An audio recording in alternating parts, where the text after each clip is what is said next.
Hello and welcome back to episode 158 of the Kratom Sobriety Podcast. I'm here with Jacob. How are you doing, Jacob? I'm doing good, Nolan. How are you? I'm actually doing pretty well. Just picked up a new bike, ready to get myself some exercise. I've been a little bit slow on that, but otherwise looking pretty good. We Nice. wanted to talk a little bit today about a topic that Jacob brought up, which was how addiction doesn't take days off. So I know for myself, when I was struggling with kratom, kratom use and a little bit of overuse, it was every day. And it's something that you can't really escape from. And it's always in the back of your mind. And it's also influencing a lot of things in your life behind the scenes. I know for me, addiction didn't just affect the fact that I would continue to take this drug. It would also affect things like my relationships and my just general quality of life and my diet and my mood. So, Jacob, if you have anything you want to talk about in that regard. Yeah. Not only that, the the other thing that inspired me to think of this topic was actually last week's interview with Ryan. He said like smack in the middle of that interview when he was talking about struggling with kratom and how he had and alcohol and how he had 6 months or 6 years sober from alcohol before he fell back on that and ultimately got addicted to kratom. And what he said was like, I just want this to be over. And that struck me because that's I could hear the challenge that he's having there, and like what he was referencing is I just want the active addiction piece to be over. But it brought me to this realization that's something I've heard a lot from people when they're struggling. It's I just want this to be over, and like I did too. And it does get easier, but it's never over. It'll never. I think there's this, and maybe this isn't true for everyone, but most people I meet, once you get addicted to something, you're going to have to deal with that problem probably for the rest of your life. That doesn't mean it's going to be the same as when you're trying to get clean from something or when you're in early sobriety. But if you let your guard down, you could have 10, 20, 30, 40, like you could find yourself using again. And maybe it's not kratom, maybe it's something else, but you could find yourself in that kind of trap. So I think we all want it to be over, but it does get easier, but I don't think it ever really ends. I agree with you. It's not a very fun realization, but it's true and it's No. really helpful. I know that I'm not sure what your experience was, but I know that even 6 months clean, when I was, it's been well over a year, 2 years now, Yeah. but I looked at this was actually no, this was just a week ago. I was cleaning out my attic and I used to have this little pouch and I'd keep this empty prescription bottle just full of powder so that I could take it with me on trips and vacations and hide it. And I looked at it and it was still full of powder. And that's the first time I'd seen kratom in probably, I want to say, over a year, right? I just intentionally kept myself away from it. But when I looked at it, I knew that my addiction wasn't over because I'd still looked at it and I went, "Huh, I wonder what that would be like now." And then obviously the best thing, and this kind of ties back into what you said, Jacob, about things getting easier. The best thing about continuing to stay clean is that it gets easier and easier and easier to say no and to say, there's a very good reason that I got that out of my life. And taking this product again now, 2 years clean, with just an entire world of progress that I've built just crumble around me. Yeah. Yeah. That's a really good realization. I don't say this because I want people to be like, oh God, this is never going to end and life is going to be terrible now. That's not what I mean at all. It's just that you have to be vigilant because honestly, I rarely think of, other than this podcast, I rarely think about kratom.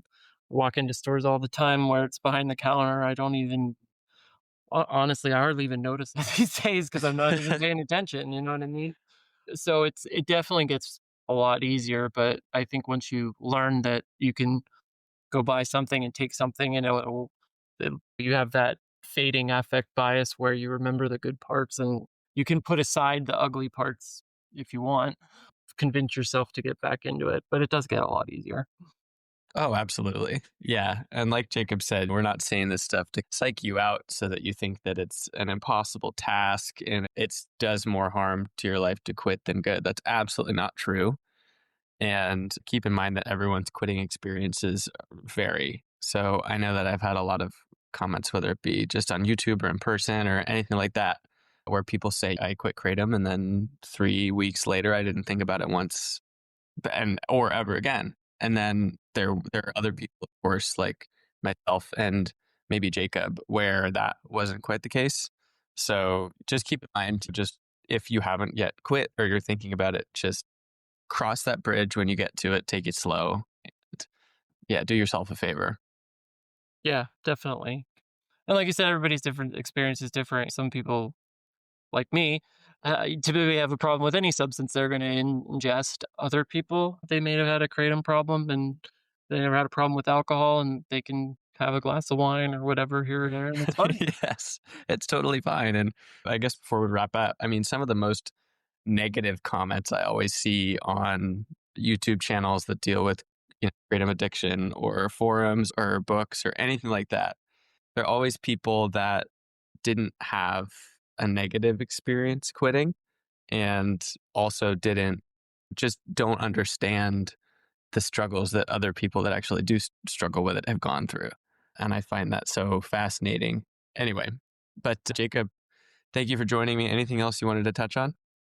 No, I think that's probably a good place to leave it for the intro.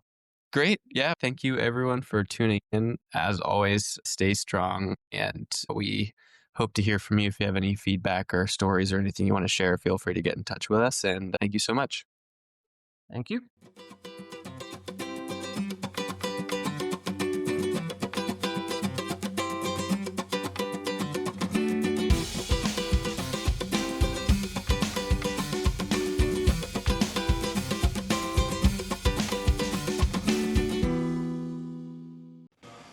Welcome to the Kratom Sobriety Podcast. This is Jacob, and this afternoon on the podcast, I have the pleasure of talking to Johnny. Johnny, how are you doing this afternoon?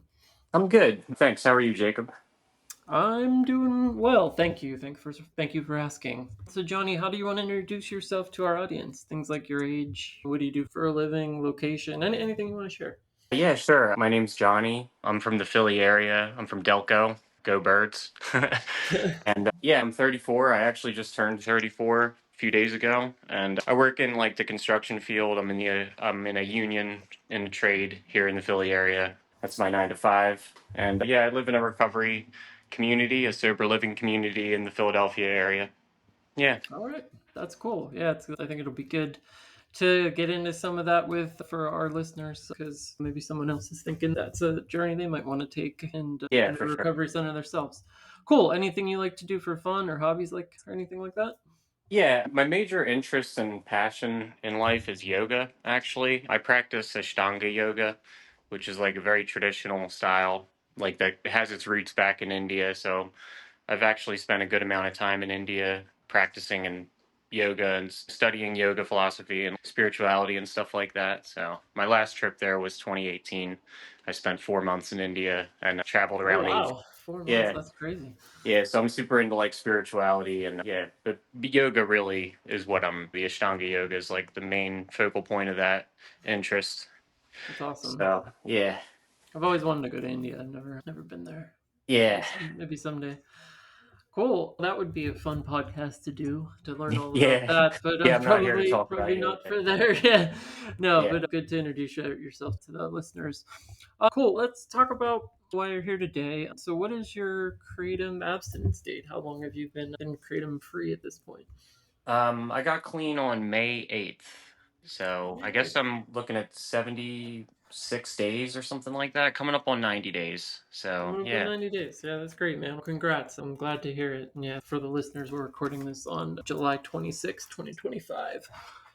Cool. I'm glad that you're back to not being on kratom and back to sobriety. That's great to hear. Let's get into some of your background. How did you first end up encountering kratom, and when did you first try it? I've had a history of addiction, periods of sobriety, and periods of use and misuse of different substances. And To be honest, I don't remember exactly when I first encountered kratom. Like, I don't remember how long ago it was. It must have been about 4 or 5 years ago. And I remember I encountered it in the form of powder at that time. And I got up to around 15 to 25 grams a day. And my use didn't last too long. Like, I was itching to get sober and I was able to quit. And I remember quitting the powdered kratom cold turkey.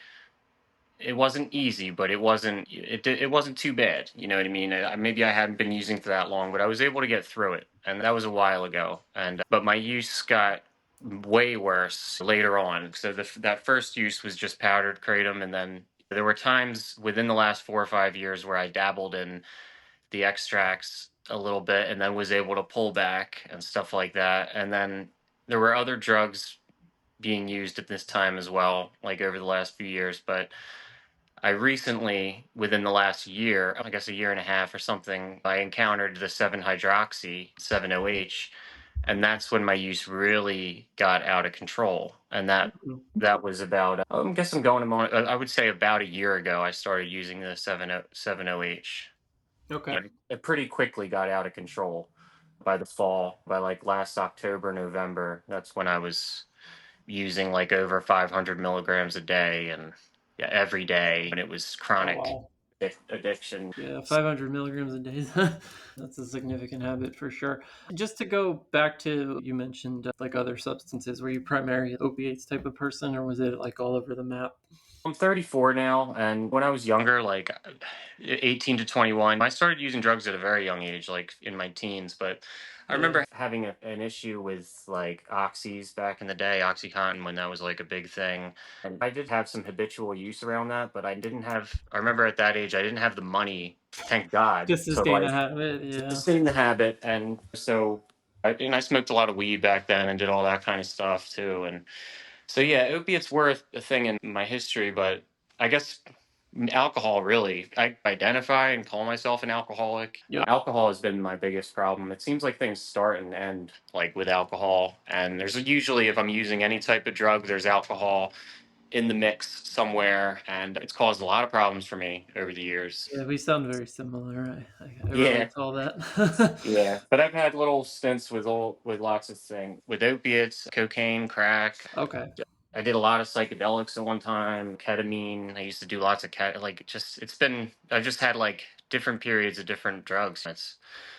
Yeah. Yeah, you're trying to get away from something there, I'm sure. Yeah. So I guess it's like I'm a poly substance user. Yeah, Pills. Yeah. I know all about that. Okay, that was just good to establish the baseline for the listening audience. All right, so, how did you get from what was the progression like from trying the let's just focus on the hydroxy because that seemed to be the biggest problem, and I know that Yeah, for our listener base that's becoming a huge or not for becoming sure. already is a huge thing. How did you like progress from trying it to getting up to 500 milligrams a day, and how fast was that progression? Okay, so I remember a specific moment, and there was a time when I mentioned that I worked in construction. It's pretty stressful. It's outside in the weather and stuff like that, ripping up roads and that kind of thing. And I was on the extracts at this time, the strong extract shots, and I was really desperately trying to quit these things. And I remember I was at work and Okay. I was going through like some acutes. I decided, okay, I'm not going to be able to get through this. So I ran into a gas station and they didn't have what I was looking for because I was looking for the kratom extracts, but I saw something else and it was a liquid, and I'm not going to mention brands, but it had a bee on it, a wasp, and it was a liquid 7 hydroxy solution. And I didn't know what it was, but I saw the word kratom on it and I was like, I guess this is it. And I was like, all right, hopefully this manages my withdrawals. And I took a small sip, and not only were my withdrawals gone, I was just trying to like get through the day.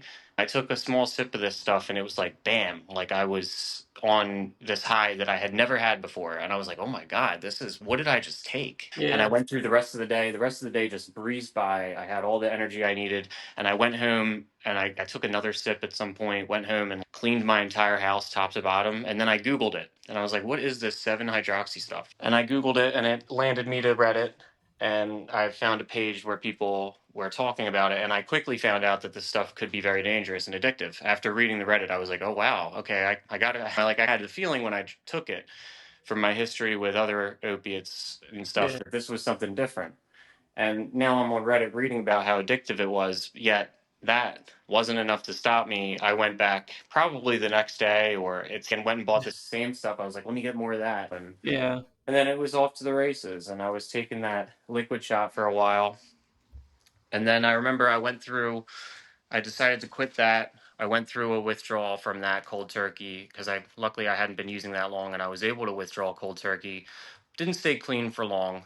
And then I started dabbling again in the tablets. I was like, I don't want to do that liquid stuff again. That liquid stuff was horrible to come off of. I was thinking back on the withdrawal and like how I never want to do that. So I was like, I'll just take the tablets now. No more of that Yeah. liquid stuff. Thinking maybe it would be different.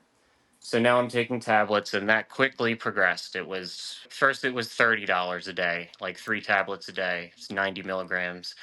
Then 2 weeks later, it was 180 milligrams, double, $60 a day. And then a few weeks later, I was taking 12 tablets a day. And then it's a very quick progression. The tolerance buildup for the 7-OH is just it happens really quick. Yeah, after a couple of months, no matter how much I tried to slow down or taper down or whatever, within a couple of months, I was spending everything I had, $100 a day, 200 up to sometimes $200 a day, and Yeah. at the smoke shops. And it was horrible. And I would buy online occasionally because online you can get deals. But in my mind, I always had this idea: I'm gonna quit. I'm gonna quit next weekend. So I didn't want to buy in bulk, but online. So I kept Yeah. going to the smoke shop and giving the smoke shop whatever money I had that day because in my mind I was gonna quit next weekend. And this went on for months. Yeah, So I know what you yeah, mean. so that's pretty much how it went for me. I fortunately got out before 7:08, but I did the same thing with the stupid extract stuff. Yeah, I'm gonna quit tomorrow. I'm gonna quit the next Yeah. weekend. Oh, I'm just gonna buy 2 today, and then I'll be back in 4 hours buying 5 more. Okay, Yeah. let's see. All right, so that happens, and so very quickly you're in the middle of it. What made you ultimately decide that this is actually the breaking point? I need to do something else because whatever I'm doing with buying not in bulk, going back to the smoke shop every day, it's just landing me and I'm not getting out of this. Nothing's changing. How did you get serious about quitting? Yeah.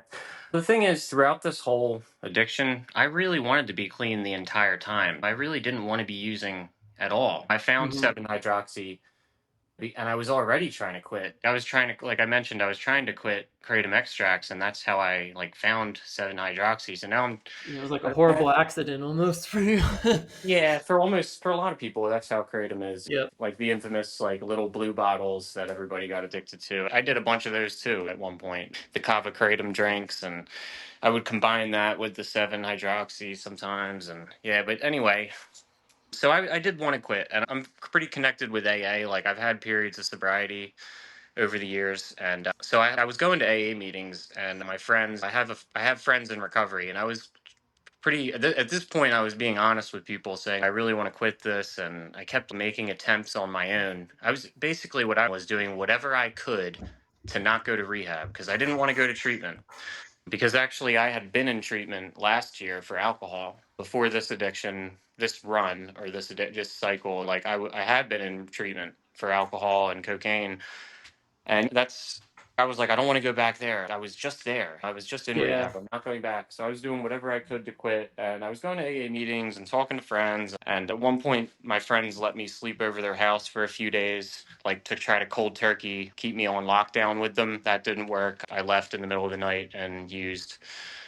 And then there were times where I would try to switch to Suboxone, which also didn't work for me because I've heard it talked about on this podcast. And all around Reddit, like kratom affects different areas of the brain. So it's pretty difficult to just, with 7 hydroxy, to just do a quick switch from 7-OH to Suboxone.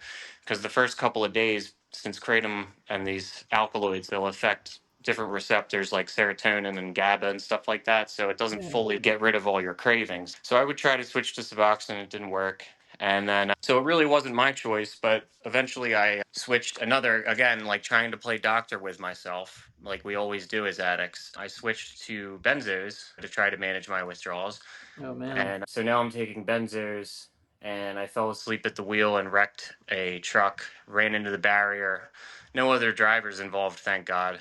But yeah, I ran into, and of course I didn't get hurt. So basically, I was on benzos trying to manage these withdrawals. I crashed the truck and essentially woke up in treatment. And so the first few days, it was rough. It was like, oh my God, I can't believe I'm here. And then slowly I became thankful that something had happened because it took me a couple weeks to realize that I could have died in that accident. Yeah. I didn't even, yeah, a couple weeks into rehab, I was like, wait a minute. I could be dead right now. Like I could have just died. And it was amazing. It took me time to realize that. And then I became thankful that I was in rehab. I was like, yeah, I couldn't do it on my own. I was trying to quit. I was out there trying to switch to Suboxone and do this and that and take less and space my doses and do all this other stuff. And then now I'm finally in rehab where I should have been months ago. So I did 30 days. And yeah, and so that's where that Okay. happened. So you had a rock bottom moment that brought you to treatment Yeah. and ultimately rehab. Yeah, it's funny how life works that way sometimes, and I'm glad you're still here. And like you said, nothing worse happened than obviously that bad experience, which was bad enough, I'm sure. What were your withdrawals like in the recovery center, and did they give you anything to help ease you off the 7-OH and the benzos? Yes. So you just reminded me of something, and when you mentioned my withdrawals and stuff like that. So I had the car accident, landed in treatment. A few weeks before that, in April, I had checked myself into a detox facility, and I Okay. totally forgot to mention that. But I was getting to the end of my rope. I had no money, and I told my work that I was going on vacation because I didn't want them to know. And I checked myself into a detox, and I denied medication. Like I didn't want the Suboxone because I was there's a lot of stigma around Suboxone and stuff like that, and I was caught up in these stigmas with that, and I really didn't want to do this and be on another drug. So I went through basically a cold turkey with an Ativan taper, which is benzodiazepines, and Yeah. like some muscle relaxers and comfort meds. I Okay. went through an 8-day detox and like somewhat cold turkey, but with comfort meds. And I got out of that detox, and after 8 days, I still couldn't sleep. I was still having all this trouble sleeping, and it led me right back into using. So then I'm using again, and that's when I wrecked the car and landed in rehab again. So I was in the detox, and then about 6 or 8 weeks later, I landed in this treatment. So now, after having had that experience where I denied the Suboxone. I didn't want the Suboxone and the detox, and then going right back out to relapse again. This time, I decided, okay, I'm gonna just do, what's being recommended here because that is what they're recommending, the doctors, and I was gonna listen to the doctors. Yeah. And I took Suboxone, and yeah, the first 3 days were rough, very rough in treatment. So like they took a little bit to get me the dose. So I was just like it was really at a bottom, a really serious spiritual and emotional bottom. I had this car accident and all this and had spent everything, right? So now I'm coming to waking up from all this in treatment and withdrawing, and then they gave me the subs. And within a couple of days, I adjusted to those, and I felt great. Like it took my withdrawals away, and I started exercising, doing my yoga practice and stuff like that, and getting in touch with the community, going to the groups, going to the AA meetings, and I felt great. And part of my decision to take Suboxone was because I started learning more about Sublocade, which is the injection. So I learned about the injection and realized that this is almost like a no-brainer for people in my situation. If I've tried to quit so many times, keep relapsing, can't stop. But now there's the new injection, Sublocade, helps people basically taper down naturally through a time release dosage of the medication so you don't even notice the withdrawals apparently. And so that's cool. So I got an injection, and then that was that. Yeah. Awesome. Yeah, I had a couple months. I don't know if it's a couple months ago now. Probably not too long ago. If you go back, I can't remember the episode. Probably about 10 or 15 or so ago, I talked to a doctor. Second time he was on the podcast, Dr. Casey Grover, and he was talking a lot about the Sublocade. And I think what you said too is really good for the listeners. Even before that, with you've tried to quit so many times, you've relapsed so many times. Like clearly, what you were trying to do isn't working, and the medical Yeah. establishment is recommending something else, and it's like you said, a no-brainer. What do I really have to lose at this point? I'm in a recovery center. I just crashed the truck. I had all this other shit happen. Yeah. Yeah, I think sometimes that gets lost in the Suboxone is always bad, and it's a little more complicated than that because it's not just if you're just coming off a short stint with kratom powder, probably don't want to go that route. But if you've got, like you said, a deep history of addiction and have been really struggling to stay clean from particularly 7-OH, I think it's really good. It can be a really good idea. Yeah, for sure. Cool. Now that you're what's the experience been like after treatment? So you mentioned at the beginning you're in a recovery center, and did you transition out of a shorter term facility into that, or how does that all work? Yeah, I had a great counselor at the treatment facility that I was in, and it's the same treatment facility I went to last year, and so it's a very good community and very good staff and all that. And she helps people. My counselor connects people with recovery houses as they're supposed to do and stuff like that as part of their job. And so my mom lives in the United Kingdom, and she was really just freaked out about the accident, always worried about me. Obviously, she's super worried. My mom's also in recovery. She has 32 years sober Oh wow, from that's great. alcohol. Yeah, so she's really supportive, and it's wonderful to have her as in recovery and as a support and stuff like that. But anyway, when I got in this accident, she got so scared that she flew right over here. She just hopped on a plane and flew over here because she really wanted to see me, and she was super worried. And I had this really rough couple of years. And anyway, she Yeah, urged yeah. me.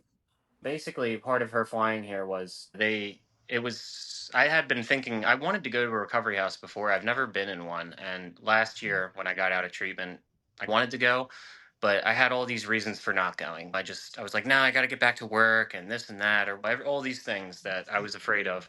My mom flying over to England was really a wake up. Flying over from the UK and coming over here was like really a wake up call for me. It was very pretty emotional for me, like that she had just done that on a whim, and she was urging me to go to this recovery house. And then my work at the same in the same breath, my employer, they also was said that they like were really urging me to get into this recovery house too, and they wanted me to go to a specific one because we have employees in my company who have stayed sober long term after going through this specific recovery program. So they it's very structured, and there's a lot of like responsibilities that pile on you here and stuff like that.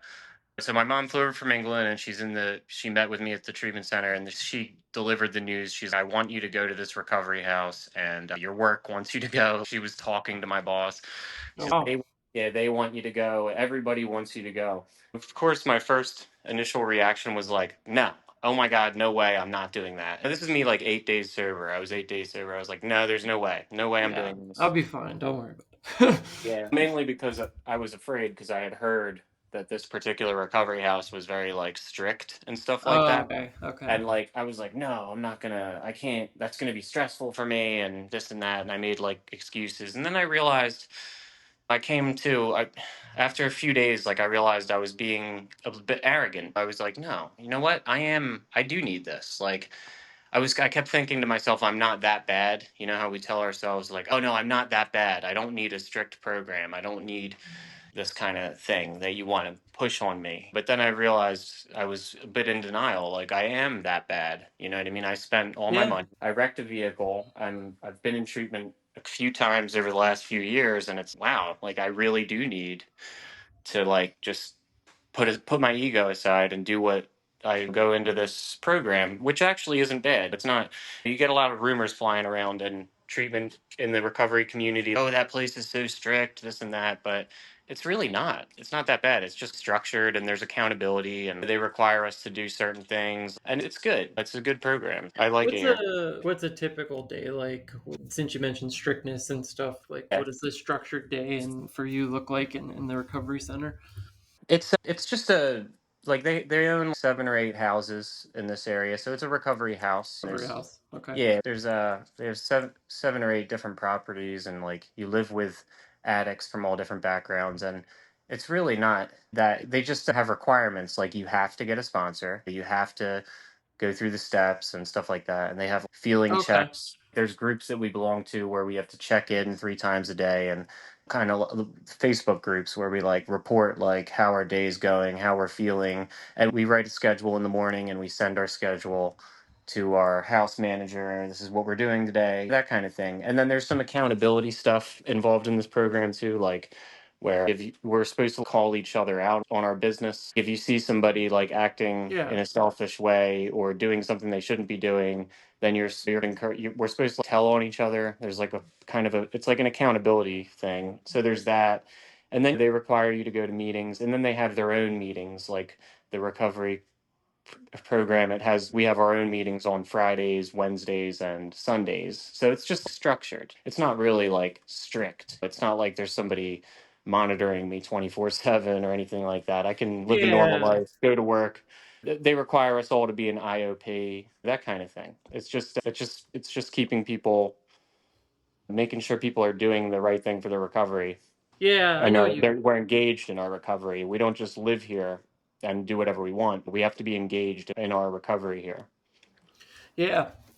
Yeah, that's Yeah. cool. Yeah, I asked just because I wanted to make it pretty clear for the listeners, like what that could look like if maybe someone's contemplating something similar. But yeah, that's good. That gives you a lot of accountability, gets you into a 12-step program, and builds things that will be helpful when you ultimately transition out of the recovery house and back into whatever living situation you'll be transitioning back into. Yeah. Cool. So, what's your plan? Are you planning? Do you have a time frame you plan to be in the recovery house, and then what's your kind of plan moving forward? Yeah, I'm not totally sure right now. I know that I plan to complete the program here, so you have to go through different phases and stuff like that, and then graduate. It's kind of like that whole. Okay. It's structured in that way as well. So I want to complete the program, and if you complete the program, they have housing for you set up too. So like you can actually leave the program and then move in with other people who have completed the program, which is really a nice option if you really have nowhere to go. Yeah. But I do have somewhere to go. Like I actually own a house and I have it rented out. So I rented my house out so that I could come here. That's an option. Or I could keep it rented out and move in with sober people if I feel like, because that's one of the biggest positives of being in a community like this is like I live with other sober people. And that's like obviously something that was really missing from my life over the last few years. I was living in a 3-bedroom house by myself. And so just like living with sober people is like a big thing. So to be honest, I really don't know what I'm doing. Very much living in the moment with the whole like Yeah. take it one day at a time thing is like really, it really is so important for recovery. I just have to live in today and see what can I do today to support my recovery? What can I do today to take the next step? It's just taking small steps. I can't think of things in the grand scheme and like articulate what the future looks like for me. I can't project because when I do, that's the stuff that starts to it can create some fear, some stress, and even some distraction from what's really important, and it can distract me from actually being present in my recovery today. So I'm not too worried about the next 2 years. I just want to complete this program and then we'll see what I do next. Yeah. Yeah, that's a great answer. I think a lot of people want to fast forward the tape 6 months so they're completely back to whatever it was they're trying to get back to. And you're 100% right. You just have to take it one day at a Yeah. time. Sometimes at the beginning, 1 hour, 1 minute at a time, even Yeah. when you're really struggling. Yeah. That's good advice. All right. If, let's see, if someone was going to, let's say someone out there struggling with 7OH and is trying to get clean and has been unsuccessful with staying sober, what would be like your top recommendation for someone in that situation to think about or to do? My number one answer is you got to go to treatment. I really think that when you have an addiction to a substance like 7OH, like this was like nothing I've experienced. And I have a colorful history of addiction, you know what I mean, and with different Yeah. substances. This is nothing that you can handle on your own. That's for sure. And I really needed to go to treatment. Treatment's great. It's time for you. Like you need to get space from. You need to be removed from your life, your day to day life, where you're doing whatever you're doing, and just you have 30 days where you really just don't have to worry about what's going on outside because you're going to be here for 30 days. And it's for me, I like going there. It's like a vacation. It's just, okay, I'm here for 30 days and that's that. And it really gives you a chance to actually focus on today. And yeah, because I know that I had no chance handling my 7-hydroxy addiction on my own, like outside on my own in my 3-bedroom house. I had no chance. You know what I mean? So I Yeah. went to treatment, and yeah, and obviously Sublocade has been a great option for me. And some people choose to stay on it for a while. I'm not going to because like I live in a recovery community, as I've explained, and there may be cravings. Like they say that there's no withdrawals from Sublocade, but I feel that once the injection finally wears off, I may have some cravings. And if I'm going to have cravings, I want to have them here while I have the support of this community and I'm really like active in my recovery. So yeah, I'm not, for me, I've just gotten the 300 milligram injection and one of the 100 milligram injections, and then I'll be done. But some people choose to stay on Sublocade too, and Yeah. people who have a long history of opiate addiction, and that's their choice. And but I think it's a great option. I really do. I think the Sublocade's a great option, and just listen to the doctors. Really, yeah, Yeah. Everybody's got their own timeline when it comes to medicated assisted treatment. yeah, People, like you said, like you, for example, do it pretty short term. Some people need years. Some people that they get off it and then they relapse and then they realize they might need to be on it for life. It's really yeah, independent, and it really depends on all of the various things and all of your past history of addiction, which can be pretty storied for some people. yeah. All right, maybe another question or two, and then I think we can probably wrap up. So, you talked about relapse, and that's obviously been a big part of your story. I think you're doing a lot of things to prevent that. But is there anything that you're learning in the program to like help you deal with potential cravings and relapse once you're eventually on your own and 2 years, 3 years goes by? Yeah. So when I was in treatment this round, I had the opportunity to join a relapse prevention therapy group. It's Cool. called, and it's shortened into RPT, and it's a like a legitimate program that's based on research from this guy named Gorsky, who has like a book on the whole like the relapse cycle model and stuff like that.